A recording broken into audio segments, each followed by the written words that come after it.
te contar, os olhos já não podem ver coisas que só o coração pode entender. Fundamental é mesmo o amor, é impossível ser feliz sozinho. Boa noite a todos, gente. É um prazer assim imenso estar aqui com esse amigo do coração, com esse grande mestre, né? Um dos nomes do Eneagrama no mundo, um dos maiores nomes do Eneagrama do mundo, e que hoje vai conversar conosco sobre mapa de autoconhecimento, que é o Eneagrama, que nos guia no itinerário espiritual a partir do humano. Uma sabedoria que integra personalidade e essência numa dimensão humana e divina a partir do horizonte da consciência espiritual. Domingos, além de um grande amigo, de meu mestre, me acompanha nessa jornada com o Eneagrama. Ele também é autor de vários livros e fundador do Instituto Eneagrama Shalom, que vocês vão ver durante a nossa conversa os contatos, os endereços, para que vocês tenham acesso a muito material que ele já produziu durante essa pandemia e que está disponível nas redes sociais do Instituto Eneagrama Shalom. Não é isso, Domingos? Boa noite, Maura. Boa noite a todas as pessoas que nos acompanham. É um prazer a gente poder falar, compartilhar esta experiência de autoconhecimento, de crescimento, desenvolvimento, transformação pessoal. Esse mapa, que é um mapa daquilo que nós somos e daquilo que nós podemos ser. É um mapa do itinerário, um itinerário do ser humano na nossa dimensão humana, espiritual, o nosso comportamento, a nossa essência. Então o Eneagrama nos diz quem nós somos, de onde viemos e para onde vamos. Podemos dizer que é essa tríplice dimensão deste mapa tão antigo e tão novo que o Eneagrama nos traz. Domingos, antes de fazermos a nossa live, eu coloquei uma enquete no history do programa e também um espaço para que as pessoas fizessem perguntas sobre o Eneagrama. Eu tenho aqui algumas perguntas que eu gostaria de começar lhe fazendo. Você até já respondeu a primeira, né? De que exatamente se trata o Eneagrama, você já disse, o mapa de ciclo espiritual, já explicou um pouquinho. E eu gostaria que você falasse de onde surgiu o Eneagrama. Olha, podemos dizer que o Eneagrama surge a partir dessa curiosidade que humanos temos e que todos os nossos antepassados tiveram em várias épocas, sobre essas três questões. Quem somos nós? Por que é que nós temos determinados comportamentos? Por que é que nós temos determinadas reações? Por que é que as nossas emoções mudam? Por que é que de repente eu tenho uma explosão de raiva e em outros momentos eu sinto uma amorosidade grande dentro de mim? Por que é que em alguns momentos eu sou capaz de tomar iniciativa, de seguir a minha intuição e outras vezes eu travo, paraliso, a dúvida toma conta de mim e eu não consigo avançar? Então é pergunta sobre o comportamento humano. Mas tenho uma outra pergunta: de onde nós viemos? Qual é a nossa origem? E tenho outra pergunta: para onde nós vamos? Qual é o nosso destino como seres humanos? Quer dizer, qual é o horizonte da nossa realização, da nossa felicidade como pessoas? E essas questões, elas perpassaram a história da humanidade. O Eneagrama surgiu a partir desses questionamentos. Hoje acreditamos que o Eneagrama se baseia em leis matemáticas que se encontraram em Alexandria. Alexandria foi fundada no ano 331 a.C. Alexandre o Grande, imperador da Macedônia, fundou a cidade de Alexandria, ali nas margens do mar Mediterrâneo, com um sonho: juntar as sabedorias das várias culturas do Império da Macedônia. E no Império da Macedônia nós temos a cultura da antiga Mesopotâmia, né? os sumérios, os persas, os babilónios, mas nós temos a filosofia grega, estamos no auge da filosofia grega, 5 séculos de filosofia profunda, Pitágoras, Platão, Aristóteles, Sócrates, essa turma toda. Mas nós temos a cultura egípcia, muito mais antiga, né? Representada lá pelo grande nome de Hermes Trismegistro, que já tem um conhecimento profundo do ser humano. Mas nós também temos uma parte da Índia que pertence ao Império da Macedónia e que tem tradições muito profundas. Nós temos dentro do Império comunidades de judeus, a cultura hebraica com todo o seu esplendor. Nós temos a presença dos celtas, que nessa época estavam no apogeu do Império Celta. E então, em Alexandria, no encontro de todas essas culturas, de todos esses saberes, se encontram 3 leis matemáticas. A primeira lei matemática é chamada Lei do 1. A pergunta que está por trás é: de onde viemos? Qual é a origem de tudo isto que existe?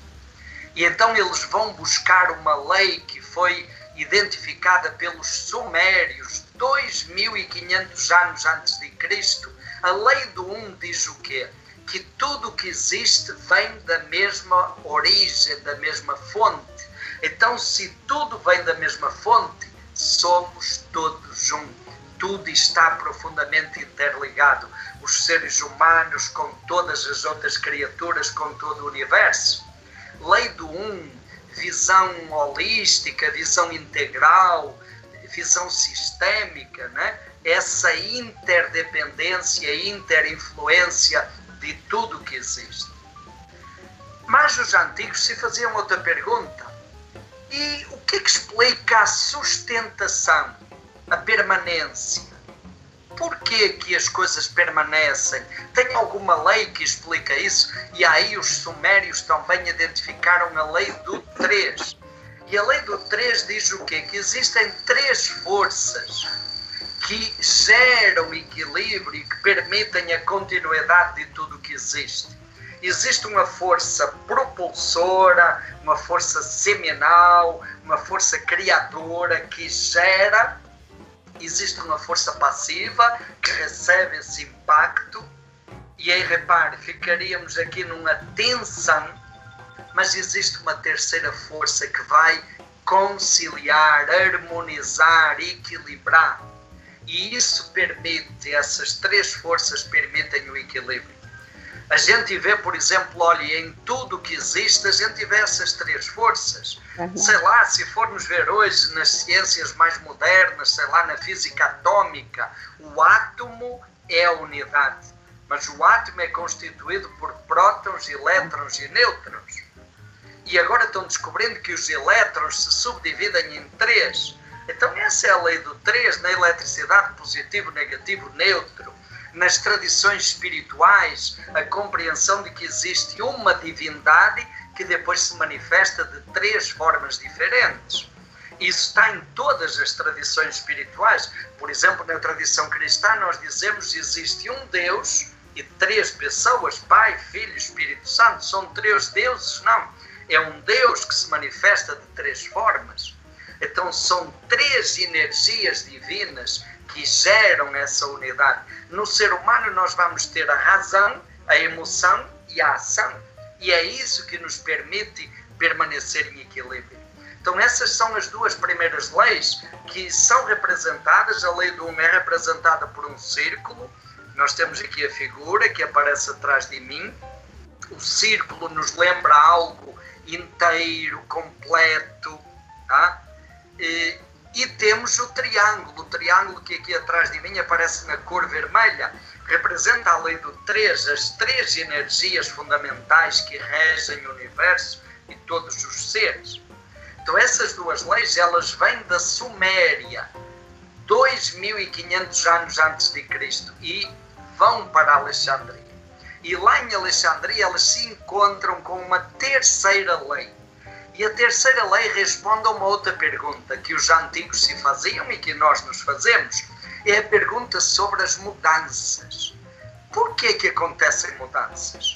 Por que de repente eu a lua hoje está pequenina e depois vai crescendo e daqui a alguns dias tem a lua cheia e depois diminui e desaparece?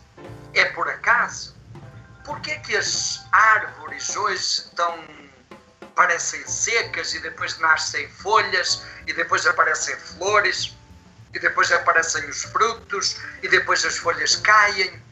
E por que isso se repete? É por acaso ou tem alguma lei? Por que nós mudamos? Por que de repente você acorda bem disposto e daqui a algum tempo você fica triste, para baixo, desanimado? E depois acontece alguma coisa e você se anima de novo? Essas mudanças acontecem por acaso? E então os antigos perceberam que existia uma lei que explicava as mudanças, a chamada lei do 7. Quando nós dividimos a unidade por 7, isso nos dá uma sequência matemática que dá 0.142857. E depois vai repetir 142857, 142857. Essa lei já era conhecida na Índia antiga. E ela foi sistematizada por Pitágoras, o filósofo grego, pai da matemática e das geometrias sagradas. Então Pitágoras sistematizou isso para explicar o processo das mudanças, das transformações. E repare, até hoje nós temos isso, as fases da Lua. Cada Lua tem 7 noites, 4 fases, um ciclo de 28 noites. Nós vemos isso na escala musical. Dó, Ré, Mi, Fá, Sol, Lá, Si, Dó. O segundo Dó é igual ao primeiro, mas é diferente, está uma oitava acima. Quer dizer, quando nós fazemos um processo de mudança, ao fim desse processo acontece algo novo, um salto, uma transformação. A gente vê, por exemplo, olha até hoje na medicina, quando a gente toma antibiótico, toma durante quantos dias? 7 dias. E se não curar em 7, 14 ou 21? Né? Então são os ciclos da cura. A biologia nos diz que a cada 7 anos as células do nosso corpo mudam. Nós continuamos tendo a nossa identidade, mas as nossas células mudam. A gente fala muito das crises dos 7 anos. Os seténios da nossa vida, a cada 7 anos acontecem mudanças significativas. Ora, essas 3 leis, elas se juntam em Alexandria e dão origem a isso que chamamos Enneagrama. A palavra Enneagrama vem de 2 palavras gregas. Ennea significa 9, porque quando nós juntamos o triângulo da lei do 3 com essa outra figura que está na cor verde, chamada Hexade ou Hexad, que representa a lei do 7, nós passamos a ter uma figura de 9 pontos. Ennea, 9. Grama, em grego, significa figura, gráfico, estrela, né? Símbolo. Então, ao pé da letra, Enneagrama nos fala de quê? Uma figura de 9 pontos.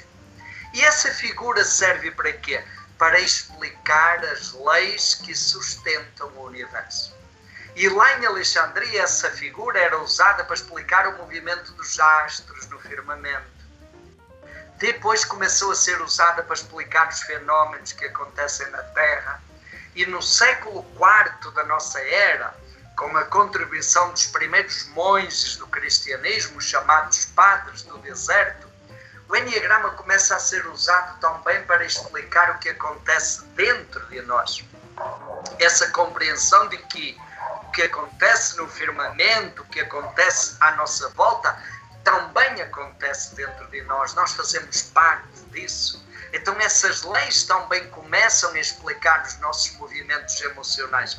E aí, a partir do século IV, o Enneagrama vai além da sua primeira fase. Numa primeira fase, o Enneagrama era um mapa cosmológico para explicar os movimentos do universo. A partir do século IV, ele passa a ser um mapa psico-espiritual.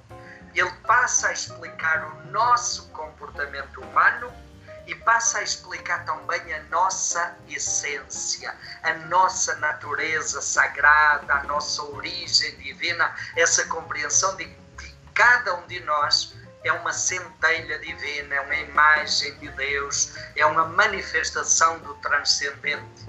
Nós somos essa dimensão de essência, mas nós também desenvolvemos uma personalidade, um conjunto de comportamentos defensivos para sobrevivermos aqui neste mundo marcado pelo limite.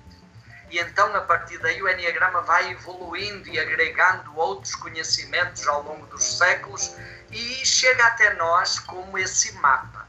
Olha, é um mapa que explica como nós funcionamos, de onde vêm esses mecanismos, explica o nosso comportamento, mas também explica o que está por trás do comportamento, aquilo que é anterior, o melhor de cada um de nós. Então nós falamos de personalidade, personalidade vem de persona, persona significa máscara, era a máscara usada no teatro grego, o ator colocava uma máscara para quê? Para que as pessoas olhando para ele, não vissem ele, mas imaginassem outra coisa, outra pessoa ou um animal, a máscara. Então nós na infância criámos máscaras, para quê? Para sermos aceitos pelos adultos, para sermos, para sobrevivermos, né? Para nos protegermos. E o Enneagrama nos fala de essência. Essência é o quê? Nós estamos aqui no programa essencial. O que é uma coisa essencial? É uma coisa sem a qual aquilo deixa de ser o que é. Essência é algo que, sem isso, nós deixamos de ser o que somos. Então a essência é o fundamento, é o melhor, é o que nos identifica, o que nos marca, né? E à luz do Enneagrama, a nossa essência tem uma origem divina, transcendente, sobrenatural. O Enneagrama não está vinculado a uma religião, embora o Enneagrama bebeu historicamente nas 3 grandes religiões mediterrânicas, o judaísmo, o islamismo e o cristianismo. E dialoga muito bem com todas as outras religiões, como o budismo, o hinduísmo, o xamanismo. Hoje tem muitas pontes de diálogo do Enneagrama com várias tradições religiosas, espirituais. O Enneagrama não dá nome, mas nos diz que a origem da nossa essência é divina, é uma centelha divina, é algo transcendente. Nós podíamos talvez, Maura, dar um exemplo, né, para as pessoas que estão nos escutando. Quantas vezes nós já ouvimos alguém dizer assim: fulano é muito bruto, fulano é grosso, fulano é agressivo, fulano é um trator, fulano arrasa, passa por cima, né? A gente já ouviu isso, mas de repente alguém ouve isso e diz: isso é verdade, mas fulano, esse mesmo fulano, tem um coração bom.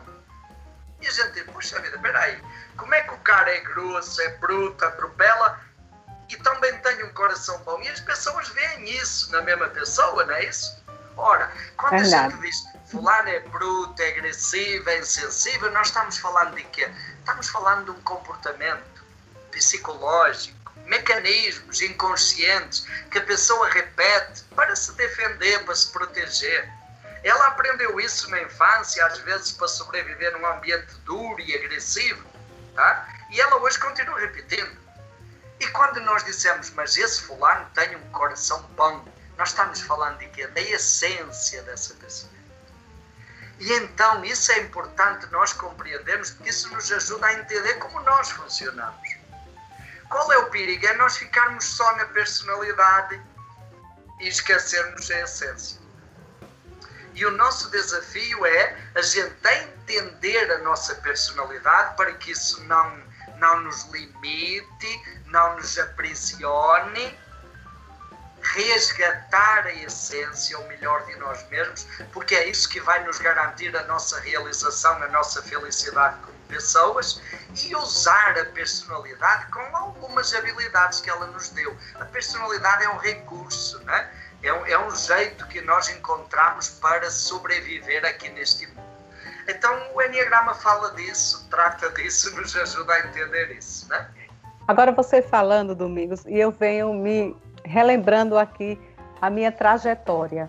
E tem até uma frase que você costuma dizer, que você gosta muito de dizer, de Jung, que diz assim: nascemos originais e viramos cópia. Não é isso? Quer dizer, isso que você falou, nós nascemos essência e construímos uma personalidade por circunstâncias, situações da vida para nos defendermos. Mas aí eu pergunto a você, tem uma pergunta assim, Eneagrama é um tipo de terapia? E aí eu complemento. Dá para chegar, voltar para a essência, nos reconhecermos enquanto essência divina, sem olharmos, reconhecermos, acolhermos essa personalidade, que no caso seria a nossa sombra? Mauro, eu até diria mais. Eu diria, não dá para sobreviver neste mundo sem a personalidade. Não dá. Eu poderia dizer assim, olha, eu tenho aqui água neste copo, né? Dá para eu imaginar esta água sem ter o copo segurando a água? Não dá. Essa água vai se perder. Eu não vou ter como beber a água. Repare, o copo pode representar a personalidade, a água representa a essência. Não é ou um ou outro, nós precisamos dos dois. Um copo sem água não vai servir para nada. Uma personalidade que não permita que a nossa essência aflore, nós vamos ser apenas máquinas, vamos ser pessoas de plástico, repetindo mecanismos, seríamos robôs. Mas também não dá para imaginar a água, a essência, sem ter um invólucro, um depósito, algo para se manifestar. Então eu diria que qual é o objetivo da personalidade? No caso aqui, este copo serve para quê? Para facilitar o meu acesso à água, para que a água chegue até mim e eu possa beber. Ora, a nossa personalidade é para isso. É um conjunto de habilidades que eu desenvolvi desde a infância para sobreviver. Vamos imaginar assim, outro exemplo, Mauro. Imagina, o bebezinho está lá no berço, né? Ele sente fome. E a mãe não percebeu que ele está com fome. E o bebezinho fica lá sofrendo, né? E aí, de repente, ele começa a chorar, né? E quando ele chora, a mãe corre para dar a mamadeira. E o bebezinho começa a criar uma conexão. Quando eu estiver com fome, se eu ficar quietinho e caladinho, não vem nada. Mas se eu chorar, vem mamadeira. Amanhã, quando ele sentir fome de novo, ele chora de novo. E aí vem a mamadeira. E ele vai criando uma trilha cerebral, um padrão de comportamento. Sempre que ele sentir fome, ele chora e a mamadeira vem. E se ele sentir mais fome, ele chora mais. E se ele chorar e não vier a mamadeira, ele chora mais forte ainda. Quando chega na vida adulta, esse adulto continua com essa crença. Se eu chorar, quer dizer, se eu me vitimizar, se eu me lamentar, se eu me queixar, eu vou conseguir o que eu quero. Ora, isso é personalidade, tá? A criança precisou disso para sobreviver? Precisou, senão ela teria morrido de fome. A pergunta é, e hoje na vida adulta eu preciso disso? Se toda a vez que eu precisar de alguma coisa eu preciso me vitimizar, me queixar, me lamentar, chorar, reclamar? Eu vou ver, não, talvez não. A minha vida não é só isso. Eu posso encontrar em mim a resposta para as minhas buscas, eu mesmo posso ir atrás do meu alimento, providenciar, eu posso cuidar das minhas necessidades e aí eu vou encontrar a minha essência. Então o itinerário realmente começa por, primeiro, tomar consciência da personalidade. E aí eu vou perguntar, olha, essa personalidade que eu tenho, essas habilidades ou esses mecanismos que eu repito, eles me ajudam ou eles me atrapalham? E eu vou ver, às vezes ajudam, outras vezes atrapalham. Então o primeiro passo é tomar consciência, aceitar, entender que nós não temos culpa de nada, ninguém tem culpa de ser do jeito que é, que nós fomos assim fruto das circunstâncias da nossa infância, mas entender também que nós não somos tudo isso. Então, o primeiro passo que o Eneagrama nos propõe é identificar, descobrir qual é a minha personalidade. Segundo passo, eu esquecer a personalidade. Quer dizer, eu perceber que eu não sou isso. A primeira coisa que o Eneagrama nos ajuda é para a gente descobrir o que nós não somos e que nós pensávamos que éramos, não é? Então eu descubro a minha personalidade e depois eu digo, mas eu não sou só isso é muito pouco. Aí eu vou procurar a minha essência, resgatar a minha essência. E depois tem um terceiro passo, que é eu juntar à essência aquelas habilidades da personalidade que forem úteis hoje na minha vida, para a minha missão de vida.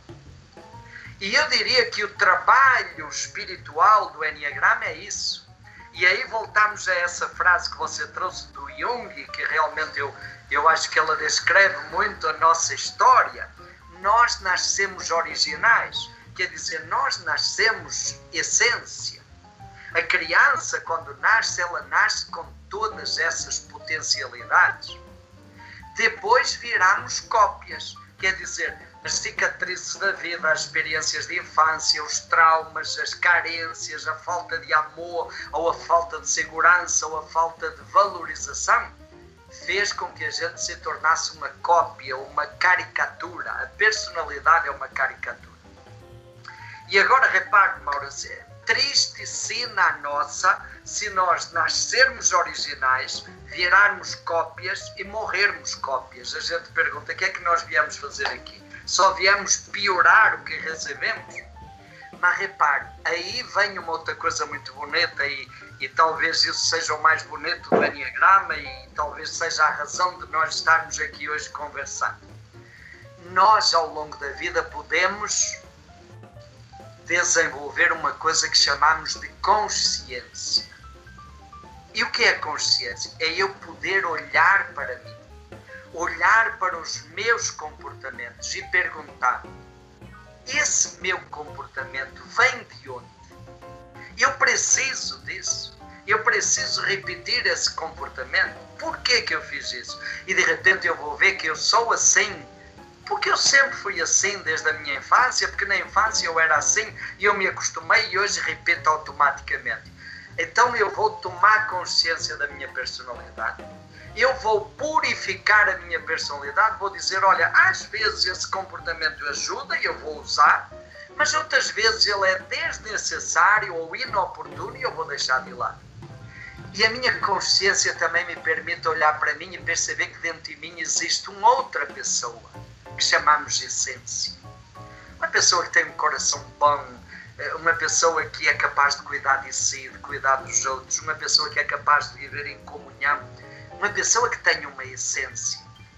E então, a partir da consciência, Mauro, eu posso juntar a minha essência, que é o original que eu recebi, com as habilidades da personalidade que a vida me ensinou. E então, quando eu morrer, eu vou ser mais do que aquilo que eu recebi quando nasci. Então, podíamos completar a frase do Jung e dizer: nascemos originais, viramos cópias. Mas, pela consciência, nós podemos resgatar o original e melhorar esse original com as experiências da personalidade. E aí nós enriquecemos a nós mesmos, ao universo, ao Uno, né? Quando voltarmos ao Uno, voltaremos levando a essência que recebemos enriquecida pela experiência humana que fizemos aqui, com todo o aprendizado que ela nos deu, né? É verdade. E aí eu me lembro de outra frase que você também gosta muito de dizer, que é a do filósofo Pascal: espiritualidade sem autoconhecimento pode gerar alienação, e autoconhecimento sem espiritualidade pode gerar desespero. Eu acho que dá um fechamento em tudo isso que você colocou agora, né? A necessidade que nós precisamos de olhar do ponto da consciência para essa personalidade e para essa essência. E interessante, Domingos, que quando esse processo foi acontecendo comigo, você acompanha desde o início, né? Eu ficava, a primeira vez que eu olhei para a inveja, para minha inveja, eu fiquei horrorizada, né? Depois eu olhei para a minha ansiedade. Hoje eu olho para a minha ansiedade, aí às vezes eu digo às pessoas assim: menina, eu estou olhando para a minha ansiedade hoje, mas ela não me pega. E isso era muito estranho, muito esquisito, porque eu ficava assim: ué, eu estou olhando para a minha ansiedade, quem está olhando? Se a minha ansiedade é a personalidade, então quem está olhando para ela? Quem está me dando essa condição de escolher ficar ansiosa ou não? Quem está me mostrando que eu não sou essa ansiedade? Se eu não sou essa ansiedade, então eu não sou a personalidade. Como é isso? Isso é exatamente esse exemplo que você trouxe, Maura. A consciência é isso. A consciência é essa presença, essa capacidade de auto-observação. Nós nos tornamos testemunhas de nós mesmos. Existe em nós, além da personalidade, e a personalidade é aquela repetição inconsciente que nós fazemos, mas existe um outro lugar dentro de nós, a partir de onde nós vemos a nossa personalidade agindo e dizemos, olha, engraçado, olha ontem era a minha personalidade que fez aquilo, mas também eu olho e percebo, mas antes de ontem eu estava noutro lugar. Foi outro espaço meu que atuou. E eu percebo, esse outro eu é a essência. Então nós temos pelo menos aí 3 pessoas dentro de nós. Nós não somos apenas um único eu. Eu gosto de falar, nós somos um condomínio. Né? Somos um condomínio. E a consciência, Mauro, é como se fosse o porteiro do condomínio. Né? O porteiro dá conta quando alguém entra, quando alguém sai, do que acontece dentro do condomínio. A consciência é esse observador, é o porteiro do condomínio. E dentro do condomínio tem pelo menos a personalidade e a essência. E o caminho é esse. Repare, essa frase do Pascal é muito interessante porque qual é o perigo? E hoje nós vemos isso no mundo do Enneagrama e não só, na vida em geral. Você vê assim, a grande pergunta é quem é o ser humano? Isso que nós chamamos ser humano, que bicho é esse? E alguns dizem, o ser humano é um conjunto de órgãos, de células que constituem órgãos, constituem sistemas, isso é um ser humano. Bom, tá bom. Se o ser humano for apenas um conjunto de órgãos, de células, então nós vamos tratar o ser humano como uma máquina, né? Se tiver energia, se tiver óleo, se a engrenagem estiver perfeita, funciona. Mas outros dizem, não, mas o ser humano não é só isso. O ser humano tem emoções. O ser humano tem raiva, tem amor. O ser humano experimenta medo, experimenta confiança, ansiedade, tranquilidade. O ser humano tem emoções. Então o ser humano também tem uma dimensão emocional, psicológica. Tá? E outros diziam assim, mas o ser humano, além dessa dimensão física, né, que digamos instintiva, né, ele tem essa dimensão emocional, mas além disso ele tem uma dimensão de essência. O ser humano tem uma dimensão sobrenatural, transcendente.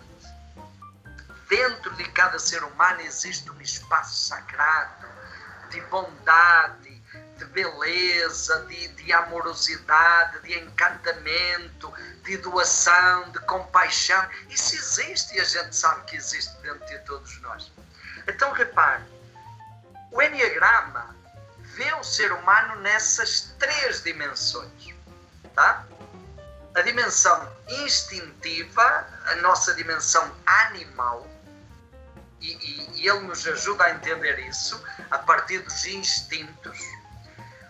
O Enneagrama vê o ser humano a partir da sua dimensão psicológica, do comportamento, das emoções, dos mecanismos repetitivos, tá? E fala de 9 emoções, fala de raiva, fala de orgulho, fala de vaidade, fala de melancolia, fala de cobiça, fala de medo, fala de gula, fala de luxúria, fala de preguiça, né? Fala dessas emoções do nosso comportamento. E o ser humano também fala da dimensão da essência, dos originais, né? Daquilo que é original em nós. Então vai falar, por exemplo, de serenidade, vai falar de humildade, vai falar de veracidade, vai falar de equanimidade, satisfação emocional, vai falar de liberalidade, doação, abundância, vai falar de coragem, com a capacidade de seguir a intuição, vai falar de temperança, de encontrar o equilíbrio emocional, encontrar aquilo que nos dá prazer de viver, vai falar de inocência, da bondade, da amorosidade, e vai falar de ação certa, de fazer aquilo que eu sinto que é bom e falar aquilo que eu sei que é bom. Então, repare, são as 3 dimensões. A gente podia dizer, Maura, que é uma árvore, né? Se compararmos o ser humano com uma árvore, a árvore tem raízes. As raízes é a nossa parte instintiva, é o que nos liga aos animais, às plantas, aos nossos antepassados. São os instintos que se manifestam na natureza, o instinto de sobrevivência, o instinto de integração na sociedade e o instinto de conexão com pessoas específicas. Mas uma árvore depois tem o tronco e tem os galhos. Foi assim que a árvore se estruturou para sobreviver, para crescer, para se proteger dos ventos, né? Engrossou o tronco, os galhos foram mais para um lado ou para o outro. Ok, isso é a dimensão psicológica, da personalidade, das emoções. E depois a árvore tem flores e tem frutos. As flores e os frutos seriam a essência, né? E onde é que entra aí a espiritualidade? Repare, voltando à frase do Pascal, hoje eu vejo, Mauro, que quando se fala de espiritualidade na tradição do Enneagrama, espiritualidade não é falar da essência. A essência faz parte do ser humano. Nós, olhando o ser humano, não podemos negar essa nossa dimensão de essência, a nossa origem. Isso faz parte de nós. A gente não pode negar que dentro de nós existe amor, existe serenidade, existe bondade. Nós não podemos. Isso faz parte de nós. Onde é que está, então, a consciência espiritual? Eu hoje acredito que a consciência espiritual é você conseguir olhar para a árvore e entender tudo isso. E perceber que você precisa cuidar das raízes da árvore, que precisa podar os galhos da árvore para que as flores e os frutos apareçam. Espiritualidade é isso, consciência espiritual. É cuidar do total que nós somos, cuidar da nossa natureza animal, da nossa natureza psicológica e cuidar da nossa essência, da nossa interioridade, da nossa verdade, né? Consciência espiritual é isso. Porque senão nós vamos ficar naquele dualismo. Cuida do emocional ou cuida do espiritual? Não, gente, não é ou. Eu uma vez, Maura, perguntei para uma menina, uma jovem que era académica de psicologia, da faculdade de psicologia, eu perguntei assim, olha uma coisa, lá na faculdade, na tua faculdade, o que é que se diz sobre espiritualidade, dimensão espiritual na psicologia? E ela disse assim, alguns professores dizem que não tem nada a ver, que isso é outra história. E outros dizem que é opcional. E eu pensei assim, engraçado, não é? Eu perguntei para ela, olha uma coisa, se você levar o seu carro na oficina e pedir ao mecânico para dar uma olhada no carro e olhar o óleo do motor, e se o mecânico disser, não, o óleo do motor é opcional, não preocupe com isso não, você vai deixar o seu carro nas mãos desse mecânico? Claro que não vai. Repare, assim como um carro tem um motor e o motor funciona com óleo, nós, seres humanos, temos uma dimensão espiritual. Então isso não pode ser ignorado. Não estamos falando de religião. Religião é outra história. Religião é o caminho que cada pessoa escolhe para viver a sua espiritualidade. E isso aí, cada um tem a sua, ou tem a liberdade de não ter nenhuma. Mas isso não significa negar a dimensão espiritual. A dimensão espiritual faz parte de nós. Assim como nós não podemos dizer para uma pessoa, olha, essa pessoa não tem ossos.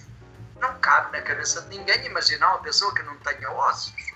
Ora, do mesmo jeito, nós não podemos imaginar o ser humano sem compreender que tem uma dimensão espiritual que precisa ser entendida, trabalhada. E o Enneagrama nos dá essa tradição completa, né, que nos permite cuidar, digamos, da nossa dimensão mais instintiva, da nossa dimensão psicológica e da nossa dimensão de essência, de transcendência. Né? E ouvindo você falar assim, eu fico aqui me remetendo ao nosso corpo. Quer dizer, nós somos realmente um conjunto de órgãos, mas o que é que faz o coração? Quem faz o coração funcionar? Quem faz o intestino funcionar? Nós estamos aqui, muita gente em casa, em algum lugar assistindo, parados, apenas olhando e ouvindo, mas está lá o organismo todo funcionando, o coração não para de bater e em momento algum o nosso organismo para de funcionar, a não ser quando chega o momento da morte. Então, quem faz esse corpo funcionar? De onde vem? Essa dimensão da espiritualidade, não é isso? Olha, tem uma alegoria que eu acho muito bonita, é uma alegoria que vem de Gurdjieff. Isso já vinha lá dos filósofos gregos antigos e depois Gurdjieff. E Gurdjieff foi um dos grandes nomes que resgatou o Enneagrama no início do século passado, trouxe de volta essa tradição antiga. Então, ele resgatou também essa alegoria da carruagem. Vamos imaginar uma carruagem, tá? Você imagina o conjunto, o que é que tem? Tem os cavalos. Vamos imaginar 2 cavalos puxando. O que é que tem mais? Tem a carruagem, né? Tem um cocheiro, aquele cara que vai ali guiando os cavalos, né? E a carruagem é para quê? É para transportar alguém. Dentro da carruagem tem alguém, uma pessoa que vai ser transportada para algum lugar, né? O amo, o senhor que vai dentro da carruagem. Ora, o ser humano é tudo isso, é o conjunto. Nós podemos comparar o ser humano com essa carruagem completa. Quer dizer, o ser humano tem os cavalos. Os cavalos representam o quê? As nossas emoções. Nós somos movidos pelas emoções. E por isso que eu coloquei 2 cavalos, porque as nossas emoções, elas sempre vêm aos pares. Tem amor e ódio. Tem alegria e tristeza, né? Então, nós somos movidos pelo amor ou pelo ódio, pela alegria ou pela tristeza. As emoções são os cavalos. A carruagem é o quê? É o corpo físico, tá? Que precisa que as rodas estejam ajustadas, que tenha óleo, que as engrenagens estejam funcionando. Então, o corpo físico é a carruagem. Mas repare, se tiver só os cavalos e a carruagem, o que é que vai dar? Sabe lá para onde é que vai ir a carruagem? Então precisa ter o cocheiro. E o cocheiro é o que? É a consciência. É esse observador que você falava, que diz, olha, o cavalo está puxando para o lado direito, então eu vou trazê-lo um pouquinho para o outro lado. A carruagem está encostando para um lado, eu tenho que equilibrar. Então a consciência é que vai encontrar o equilíbrio. E tem o amo, o Senhor, que está dentro da carruagem, que está sendo transportado, que é o quê? É a nossa essência, a nossa dimensão divina, sagrada, a nossa dimensão espiritual. E Jean-Yves Leloup, que é um grande nome da espiritualidade contemporânea, ele resgata essa alegoria e ele acrescenta um 5º elemento. Ele diz, olha, tem um 5º elemento que a gente não vê. Se nós olharmos esse conjunto, os cavalos, o cocheiro, a carruagem e o amo, tem mais um elemento que a gente não vê, mas que a gente sabe que está lá. Que sem esse 5º elemento, os cavalos não vivem, o cocheiro não vive, a carruagem não é um lugar possível de se viajar e o amo também não existe. E esse 5º elemento chama-se sopro, a respiração. E o sopro, a respiração é o sopro divino. É o sopro vital, é aquilo que nos criou e que nos sustenta.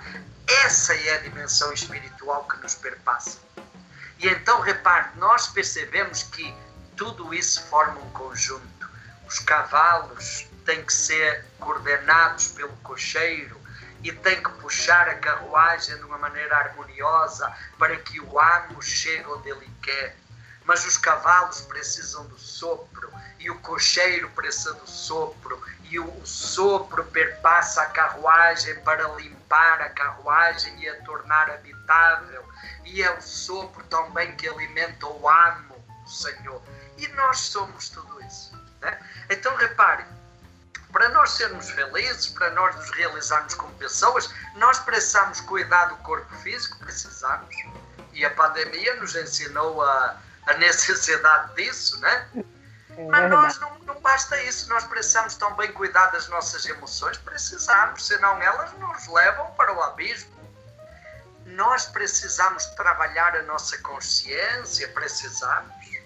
Nós precisamos descobrir O que é que nós estamos aqui fazendo? O sentido da nossa vida? Qual é a nossa missão de vida? Precisamos, e a pandemia também nos pergunta isso, o que é que nós viemos aqui fazer?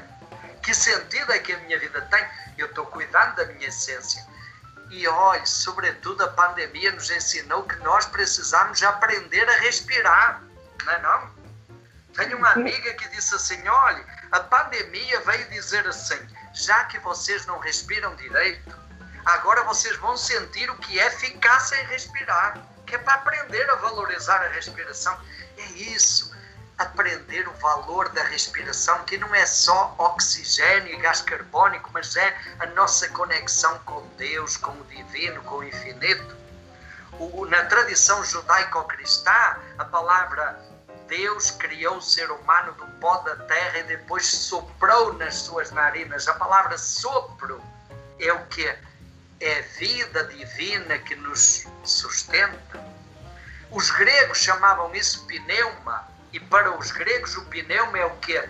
É o sopro divino, transcendente. Na medicina tradicional chinesa chamam Qi, e é também a ligação com o transcendente. Na tradição da Índia antiga, até hoje, chega até nós, por exemplo, pelas tradições da yoga, chamam isso de prana. O que é o prana?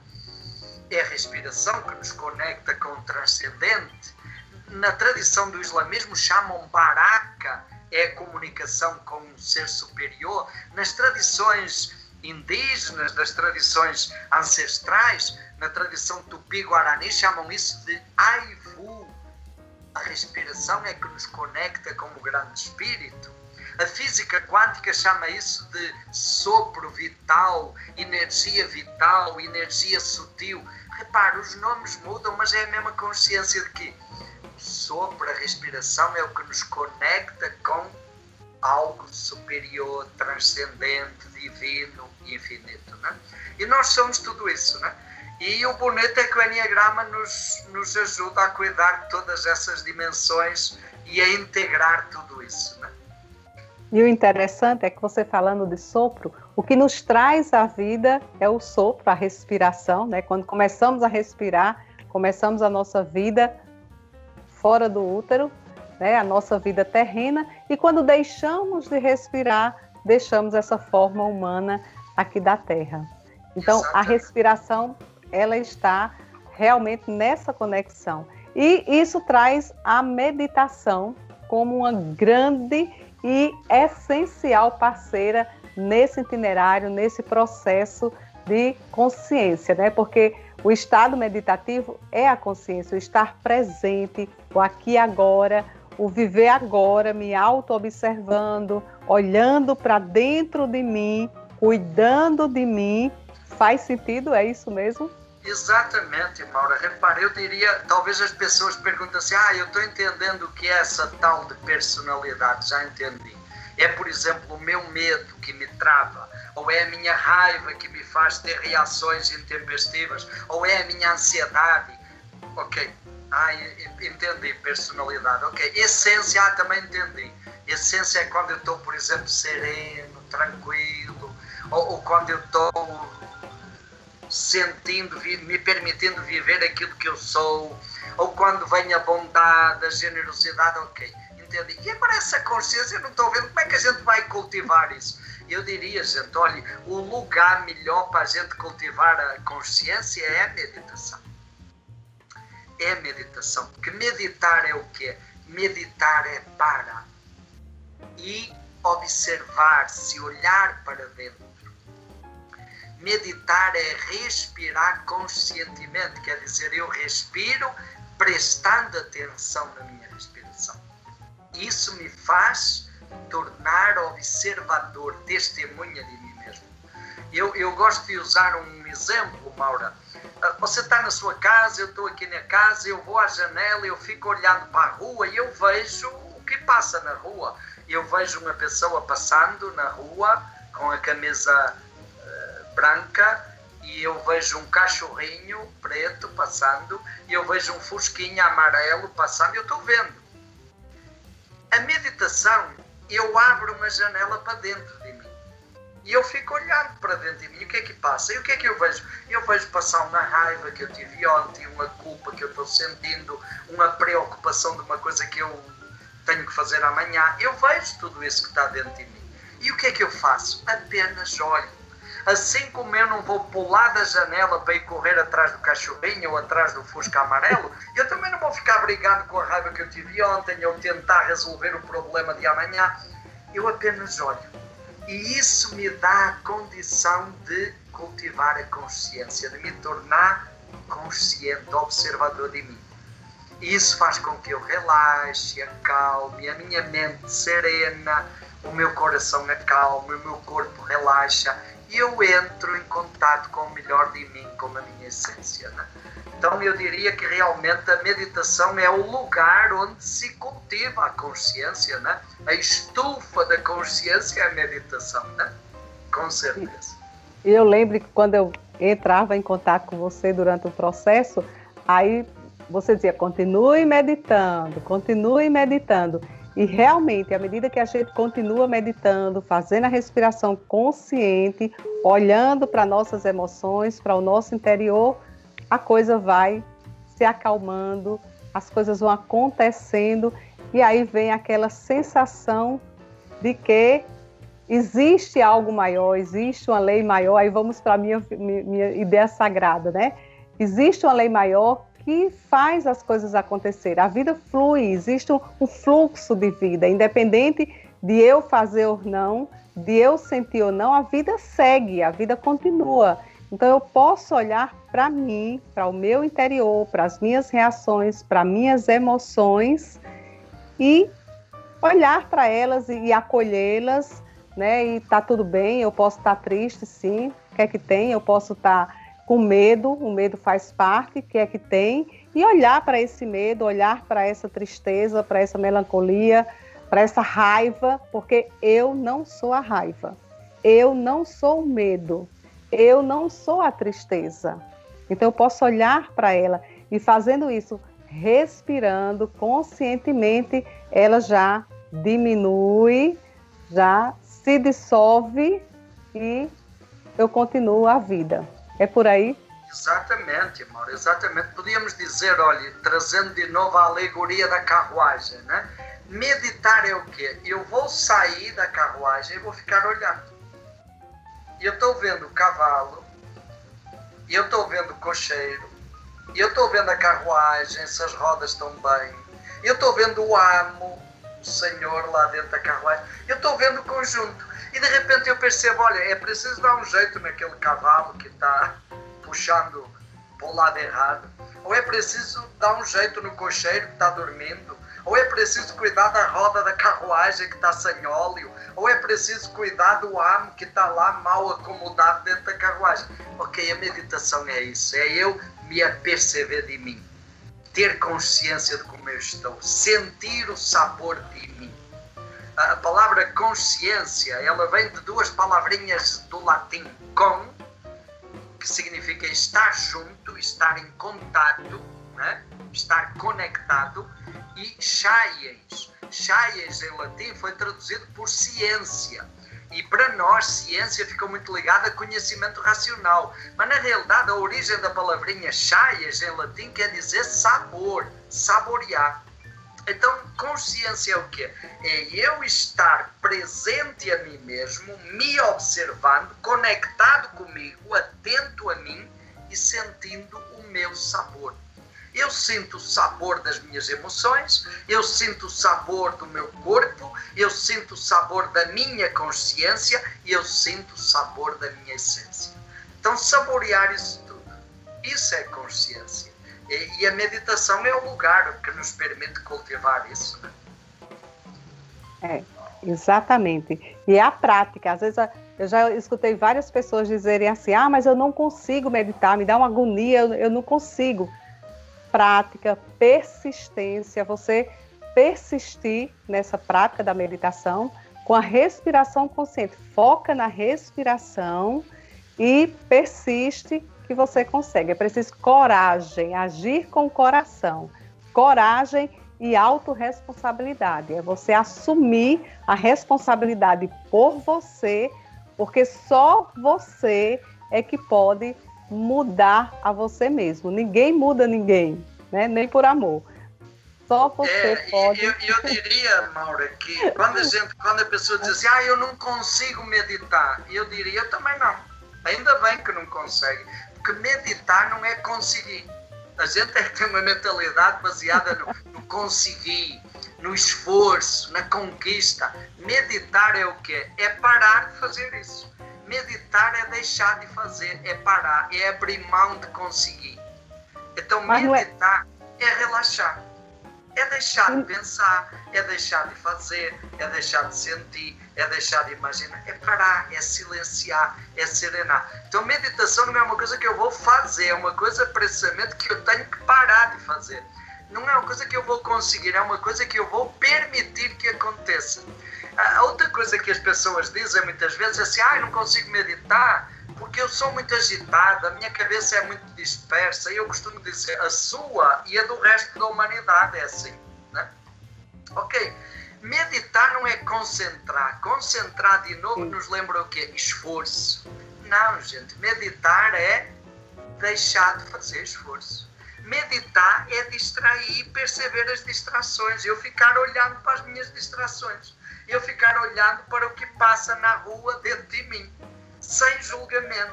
Sem me deixar levar pelas distrações. Sem brigar com elas. Apenas vendo.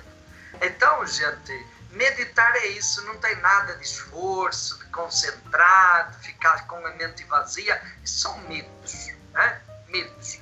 Meditar é você parar, relaxar, respirar, percebendo a sua respiração. Só isso, né? E isso vai trazendo todos os outros benefícios. Pois é, deixa eu dar uma olhadinha aqui no chat. No chat, Domingos, sei como é que o pessoal está participando. Eu não dei boa noite ainda a quem está no chat. Deixa eu dar uma lidinha assim bem rápido. Vi que tem muita gente da família, né? Alguns alunos de Alain. Muito obrigada pela participação de vocês. A família que está aqui presente, prestigiando, e muitos elogios, viu, Domingos? Elogios, cobrança da terceira etapa aqui em Currais Novos, o pessoal cobrando. Deixa eu ver, Paula do sítio, obrigada, Paula, por você estar aqui conosco, aí do sítio, nos assistindo, e só elogios. Marcos está, parabéns por trazer essa autoridade internacional que conquista pela sua simplicidade. Obrigada ao Padre Domingos. Isso é Marcos, viu, Padre Domingos? Um abraço, Marcos. Esteve com você lá em Tabuba. Agradecimentos pelo convidado especial. Muito obrigada, Domingos, por me proporcionar esta sensação de satisfação tão grande e essa oportunidade de aprendizado. E está aqui querendo a terceira etapa aqui em Currais Novos. E pessoas que não conheciam o Enneagrama aqui, muito felizes porque estão conhecendo, né, nessa abordagem. A terceira fase do Enneagrama no Rio Grande do Norte, de preferência em Currais Novos, com Padre Domingos pós-pandemia. Aí a agenda dele. Vamos esperar a pandemia e a agenda, né? E a agenda, que essa agenda dele é complicada, viu, gente? Padre Domingos, olha, nós não falamos das personalidades. O Enneagrama são 9 personalidades, né? Você já falou daquela sequência da Exade, que se dividiu, número 1 por 7, dá uma sequência, que são justamente os números que compõem o Enneagrama, que nós chamamos de tipos. Tipo 1, 2, 3, 4, 5, 6, 7, 8, 9, e você até já falou da emoção central de todos os tipos, da virtude ideia sagrada de todos os tipos, mas tem uma perguntinha assim: como faço para saber meu tipo de personalidade de acordo com o Enneagrama? E outra coisa que eu gostaria que você colocasse, muita gente pensa que o Enneagrama são 9 tipos de personalidade, como se resumisse toda a humanidade em 9 tipos de pessoas. E a gente sabe que não é bem isso, né? Explica aí para a gente. Olha, então vamos começar por essa, né? Vamos começar essa visão estereotipada que às vezes a pessoa já afasta as pessoas. Quer dizer então que vamos pegar a humanidade toda e vamos colocar em 9 caixas? Claro que não, seria impensável isso, né? Gente, o Enneagrama não é uma caixa onde nós vamos colocar ninguém. Na realidade, o Enneagrama vai nos ajudar a perceber que nós mesmos nos colocamos dentro de uma caixa. A vida nos colocou dentro de uma caixa, os condicionamentos da nossa infância nos colocaram dentro de uma caixa, mas que nós não somos só isso e que nós podemos sair dessa caixa. Esse é o grande objetivo do Enneagrama. O Enneagrama nos diz o quê? Que cada um de nós, podemos imaginar, imagine aí uma casa redonda, tá? Com 9 quartos e 9 janelas, tá? Primeira coisa que o Enneagrama nos diz: cada um de nós, eu, Maura, Marcos, qualquer pessoa que está nos acompanhando, é como se fosse uma casa redonda que tem 9 quartos e 9 janelas. O que é que isso quer dizer? Cada um de nós tem 9 formas de ser e de estar na vida. E tem 9 janelas, 9 maneiras de olhar o mundo, a vida, os acontecimentos. Todos nós temos as 9. Segunda coisa que o Enneagrama nos lembra: na infância, cada um de nós, por causa das circunstâncias, cada um se acomodou num quartinho. A gente se sentiu mais seguro, mais aceito, mais compreendido. A gente se acostumou a ficar mais naquele quartinho que era mais confortável. E ele virou o nosso quartinho de estimação. A gente chega na vida adulta, nós continuamos tendo as 9 possibilidades. Mas temos uma de estimação, quer dizer, tem um comportamento que a gente repete com mais frequência. Isso é o que nós chamamos o tipo de personalidade. Então nós não temos só características de um tipo, temos dos 9, embora tenha um que nós repetimos com mais frequência, tá? E qual é o próximo convite que o Enneagrama nos faz? Sair desse quartinho onde nós estagnamos e recuperar a liberdade de andar por todos os quartos, tá? E então, repare, o Enneagrama não coloca ninguém numa caixa. O Enneagrama é para ajudar a gente a sair da caixa e a perceber que nós somos muito mais do que isso. E depois nós vamos ver que não são só 9 quartos, nós vamos ver que na realidade tem 27 quartos. E depois vamos ver que pode ter 54. E depois vamos ver que pode chegar a 108 possibilidades, 108 padrões de comportamento. E isso nos fala do quê? Dos comportamentos da personalidade. Mas o Enneagrama depois vai nos dizer que nós somos uma essência, e na essência nós temos uma liberdade de ser o que quisermos. Somos a totalidade, a liberdade, a vida fluindo. Então, vamos sair dessa visão do Enneagrama como uma coisa de rótulo fixista e vamos perceber como um caminho de crescimento, de transformação, de libertação, né? E a outra pergunta que você fez aí, que certamente várias pessoas estão se fazendo: e aí, como é que eu posso entrar em contato com essa sabedoria? Olha, nós temos muitas maneiras hoje, muita coisa, né? Nós temos muito material escrito, muitos livros, muitas publicações sobre Enneagrama. Nós temos muitos vídeos, áudios, muita coisa, né? E eu acredito, e aliás hoje isso é um dos pontos importantes que a Associação Brasileira de Enneagrama acredita, a melhor maneira de entrar em contato com esta tradição do Enneagrama é participando de algum curso vivencial. É o ideal, é que você participe de um curso. Agora não acontecem cursos presenciais, mas estão acontecendo muitos cursos online. Você pode participar de um curso. Por quê? Porque vai ter um facilitador, um professor que acreditado, que estudou, que tem um reconhecimento e que vai ajudar você, a orientar você. Porque repare, não basta eu pegar um mapa. A gente costuma dizer o Enneagrama é um mapa. Tá bom, não basta eu pegar um mapa. Eu quero ir daqui de Fortaleza para Currais Novos. Tá bom, eu vou mais ou menos na intuição. Eu sei o rumo mais ou menos. Mas se eu tiver um mapa é muito melhor, né, gente? O mapa vai me ajudar a chegar em Currais Novos. O mapa, um GPS, vai me ajudar a chegar com muito mais segurança. Mas repare, não basta eu ter um GPS. Eu posso ter o GPS, mas se eu não sei usar, eu viro o GPS ao contrário, eu não vou chegar em Currais Novos. Eu posso ter um mapa, eu posso não saber ler o mapa, e em vez de chegar em Currais Novos, eu vou chegar no Piauí. Então, já não basta ter um mapa. Então, é bom ter um professor, um facilitador que ajude você a entender esse mapa e a viajar por esse mapa. Por isso que a gente acredita que a melhor forma é participando de algum curso com um professor, um facilitador que tenha feito uma formação para isso, né? Como, por exemplo, a Maura, que fez a formação de capacitação de professores de Enneagrama e que já deu vários cursos de Enneagrama para várias turmas. Então é o que a gente aconselha, né? Claro que você pode depois complementar isso com as leituras pessoais, com vídeos, com muita coisa que está aí acessível para nós hoje, né?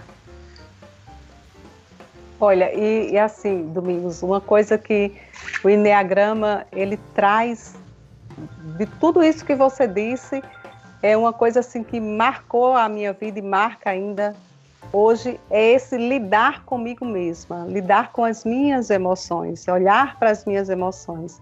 E essa volta ao uno, a saber que eu, você e todas as criaturas vivas do universo, nós somos um só. Então, assim, não existe um tipo melhor do que o outro, uma pessoa melhor do que outra. Não existe, nós somos todos uno, nós somos todos um. Então, assim como você, como eu, como outras pessoas que conheceram o Enneagrama, muita gente aqui que está assistindo participou do curso de Enneagrama, ou conhece de outra maneira, não é só essas pessoas. Qualquer pessoa pode ter acesso a essa sabedoria sagrada e pode ser seu próprio terapeuta, pode começar esse trabalho. Claro que aí você vai mexer com emoções que estão cristalizadas, que estão ligadas a uma criança ferida, a traumas, e talvez nesse processo é muito comum você precisar de ajuda de um terapeuta, de uma terapia, mas se você começa esse trabalho com a meditação, com o silenciar, se você se permite fazer isso com coragem, agindo com coração, com autorresponsabilidade, com o desejo de encontrar-se com você mesma, o processo acontece. Então, isso se faz fazendo, se faz experimentando, como Domingos gosta de dizer, saboreando. Então, é preciso experimentar. Enneagrama não é teoria, Enneagrama é experimentação, é vivência, é você ser. Não é isso, Domingos? Exato, e aí acho que tinha logo no início alguém colocou essa pergunta aí que você trouxe. O Enneagrama é uma terapia? Olha, o Enneagrama, digamos, é um caminho terapêutico. É um caminho terapêutico, é um mapa terapêutico. O Enneagrama ajuda a pessoa a se tornar terapeuta de si mesma. Tá? Assumir a responsabilidade por ela mesma. E eu diria, muitas coisas nós damos conta de trabalhar, cada pessoa vai dar conta de trabalhar com a ajuda do Enneagrama. O Enneagrama empodera a pessoa, coloca nas mãos da pessoa o mapa, para ela poder caminhar com os próprios pés. Em algumas situações, a pessoa vai perceber que ela precisa, de repente, de um terapeuta, da ajuda de um terapeuta, de alguém que ajude a ler o mapa, a caminhar pelo mapa. E, em alguns casos, ela vai perceber que vai precisar de um psicoterapeuta mais especializado para trabalhar algumas questões. E eu acho que o ideal é isso, não é dizer, o Enneagrama substitui a terapia. Não, o Enneagrama é um elemento do processo terapêutico.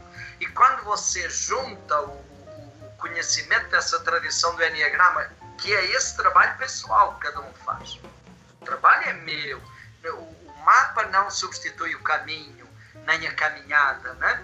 Mas quando você junta isso com a ajuda ou apoio de um terapeuta, de um psicoterapeuta ou de outro terapeuta que trabalha em outras áreas, claro que isso será uma ajuda muito maior, né? Eu vou potencializar muito mais a viagem, né? Olha, mas vamos lá. Tem mais alguma coisa que você queira acrescentar sobre o Enneagrama? Eu fiquei muito feliz com a sua colaboração, com a sua fala, porque era esse o meu objetivo, era mostrar o Enneagrama nessa visão, nessa perspectiva da espiritualidade, porque existem muitos trabalhos com o Enneagrama que ficam na personalidade, e aí você fica no psico, né, na parte psíquica do Eneagrama e não avança para a parte espiritual, que é justamente esse transcender do psicológico, de ir além do psicológico e encontrar finalmente a sua missão de vida, o seu eu interior e o porquê de você estar aqui. Quer dizer, colocar essa personalidade que você reconhece, que você aprende a lidar com ela a serviço da sua missão de vida, que é a essência junto com a personalidade, como você disse,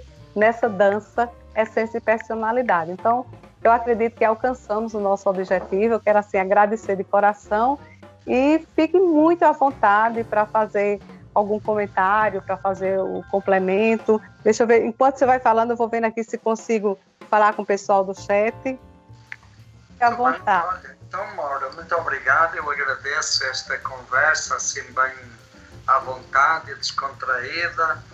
E um abraço a todos que nos acompanham. E fica aí, olha, fica isso. Todos nós, no fundo, buscamos ser pessoas melhores. Melhores para nós mesmos, melhores para os outros, melhores para o universo. Todos nós estamos procurando isso, a nossa realização como pessoas, a nossa felicidade, o sentido para a vida, a nossa missão de vida, o que nós viemos aqui fazer. Todos nós buscamos isso. E cada um vai encontrar os seus caminhos e vai descobrir o que é que ajuda. O Eneagrama é uma das contribuições, é uma sabedoria que pode ajudar-nos nisso. E se você de algum jeito se sentiu tocado, se você já conhece, continua aprofundando esse caminho. Se você sentiu que é um caminho que pode ajudar você, procure e busque.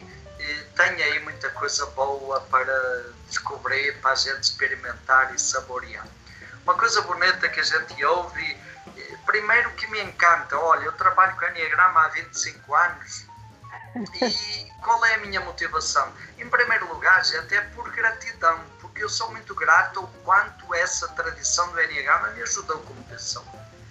E segundo, eu sou grato também pelas mudanças que eu vejo na vida das pessoas. Muitas pessoas dizem, a minha vida se divide entre antes e depois do Eneagrama.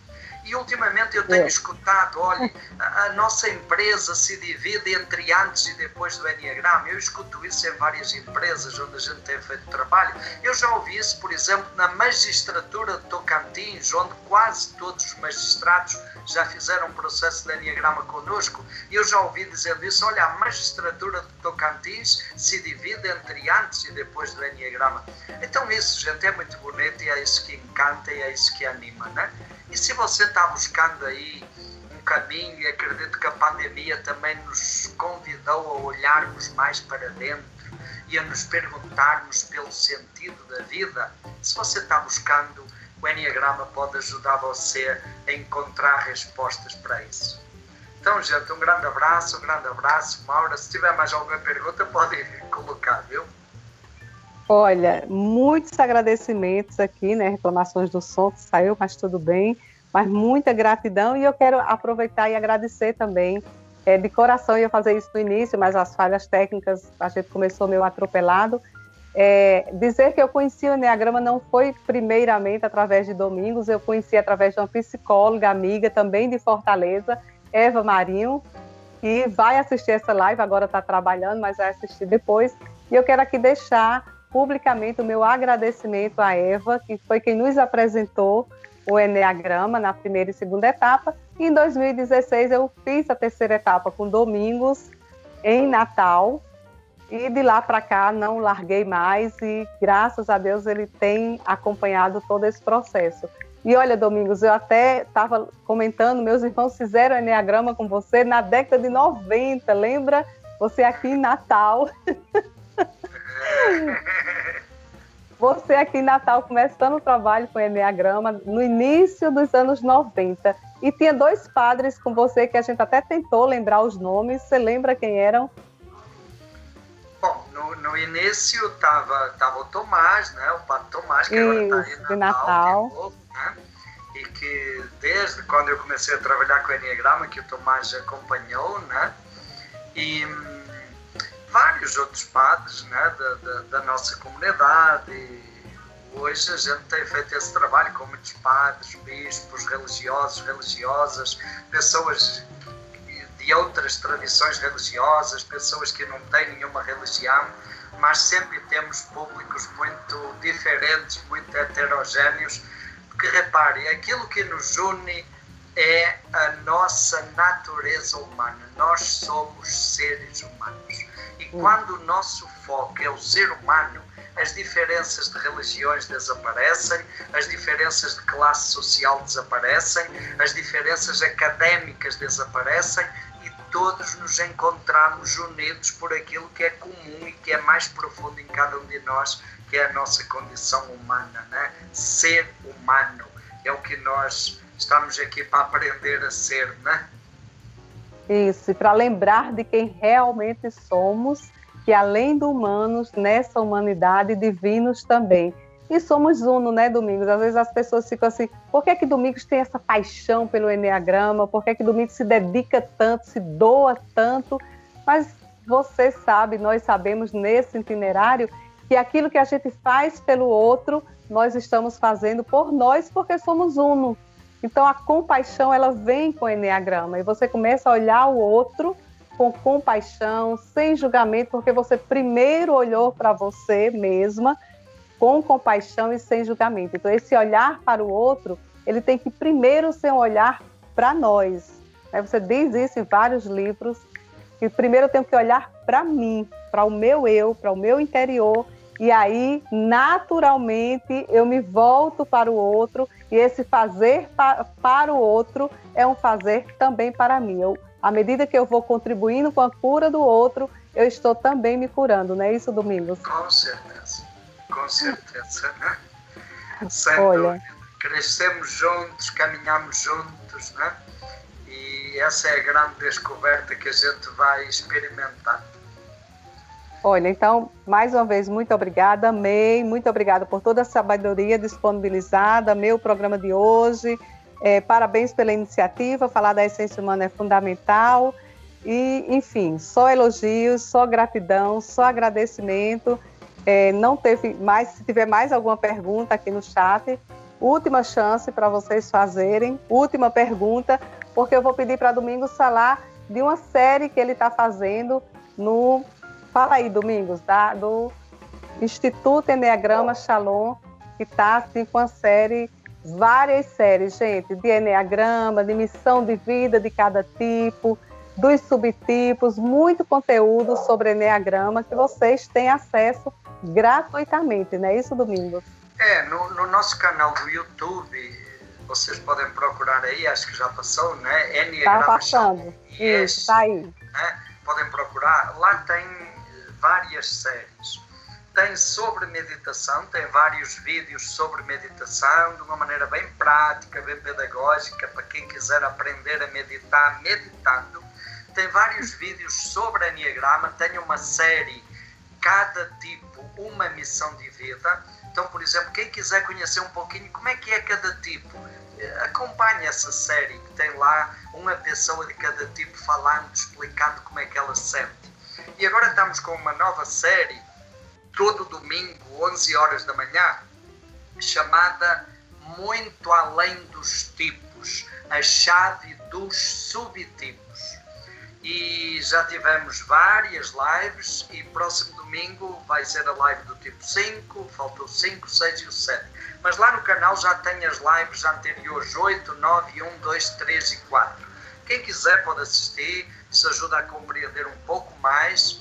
E tem vários outros vídeos explicativos, várias lives que estão aí à disposição para quem quiser aprofundar mais, né? E também podem acompanhar, nós temos cursos de Enneagrama online, estamos fazendo cursos online, enquanto não é possível fazermos presencialmente com segurança, claro. Então estamos fazendo cursos online, vários professores do nosso instituto estão oferecendo os cursos iniciais de primeira e segunda etapa. Quando for possível voltaremos a ter terceiras etapas e outras vivências. Nós vamos ter, por exemplo, este ano em novembro, estamos mantendo esse evento, um evento chamado trem-bom de Enneagrama. Trem-bom, porque será em Minas Gerais, não é? E o povo de Minas gosta de um trem, não é? Um trem-bom é uma coisa muito boa.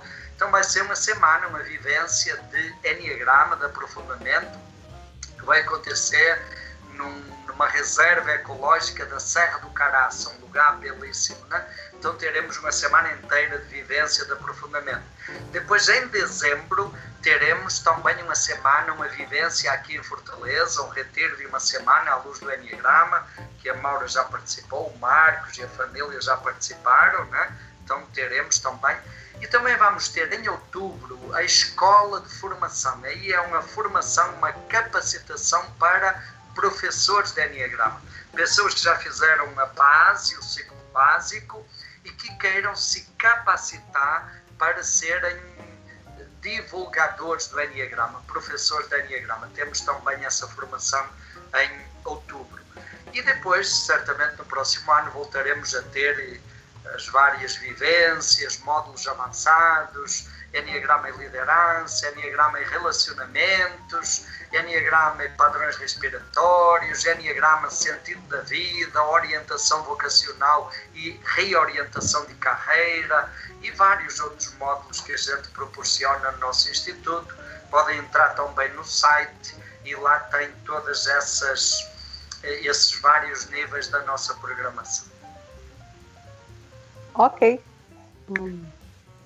Tá falando, eu perdi de novo. Não, parou. Domingo, só tem uma pergunta aqui que apareceu agora. Antes disseram que você explica super bem, por isso que não houve perguntas durante a sua explanação, isso é verdade. Mas tem uma aqui para a gente encerrar. Por que eu não consigo dar um não para uma pessoa ou um parente? Olha, tenho um tipo de Enneagrama que explica isso, ou vários, né? E repare, olha, a resposta para essa pergunta a resposta está na sua pergunta, é a motivação. A motivação, o que é que faz com que você não diga não? O que é que faz? Você não diz não porque tem medo que a pessoa deixe de gostar de você? Ou você não diz não porque tem medo que haja conflito, que a pessoa fique perguntando, mas por que não e tal, e que gere confusão? Por quê? A resposta está na pergunta, entende? O importante é entender a motivação. O que é que me move para eu não dizer não? O que é que me faz não dizer não? Tá? Aí é que está a motivação. Qual é o medo que está aí por trás? E o Enneagrama ajuda a entender isso, não é? Você, fazendo o Enneagrama, vai entender, é porque eu tenho medo que não gostem mais de mim, ou eu tenho medo que isso gere conflito, né? Ou eu tenho medo que briguem comigo, né? Então o Enneagrama vai ajudar a entender isso. Porque repara, o Enneagrama vai nos ajudar a entender que mais do que os comportamentos, o que determina é a motivação. Não é o que a gente faz, é o porquê a gente faz ou o porquê a gente deixa de fazer determinadas coisas. As motivações é que são a base de toda a compreensão do Enneagrama. Ok, então tá aí a resposta. E eu quero mais uma vez agradecer e dizer a vocês que a próxima semana nós vamos estar aqui novamente. Espero que às 7 horas em ponto, né, Alain? Sem previstos. Mas nós não teremos convidados na próxima semana. Nós vamos ficar... Eu convidei vocês para fazerem parte dessa família essencial, para fazermos uma comunidade essencial, para a gente se ajudar, né? Para a gente trocar ideias, para a gente conversar pelo chat. E nós vamos fazer isso na próxima semana. Eu sugiro que vocês escolham um tema que a gente possa conversar, e eu vou estar sozinha com vocês nessa conversa. Nós teremos os quadros que costumam ter no programa essencial, mas na live que tem convidado, como foi Domingos hoje, nós não teremos os quadros.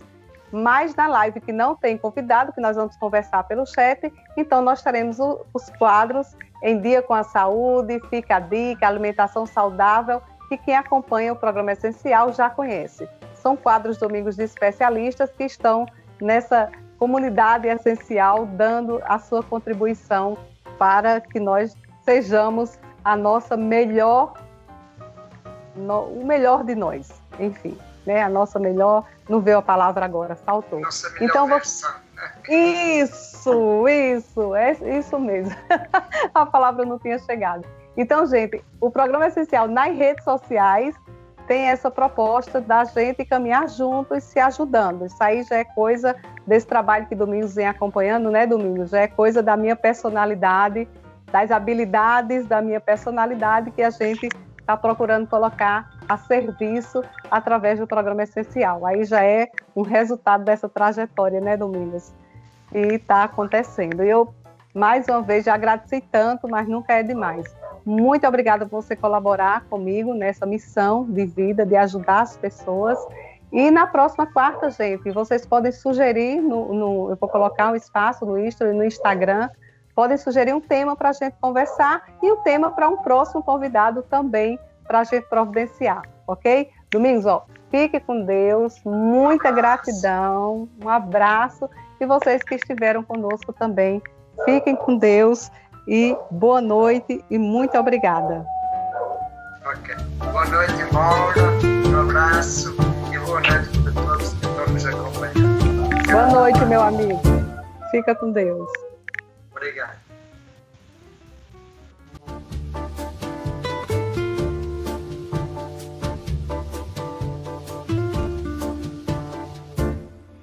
Vou te contar, os olhos já não podem ver coisas que só o coração pode entender. Fundamental é mesmo o amor, é impossível ser feliz sozinho. O programa Essencial ao vivo terminou, mas você pode nos assistir no nosso canal no YouTube, Programa Essencial CN. Esta semana nós recebemos um dos grandes nomes do Eneagrama no mundo, Domingos Cunha, que nos falou sobre Eneagrama, mapa de autoconhecimento psicoespiritual, uma sabedoria milenar que integra personalidade e essência, dimensão humana e divina a partir da consciência espiritual. Vale a pena você conferir. Vai lá, deixa o seu joinha, ativa o sininho para receber novas notificações de vídeos e se inscreve no nosso canal.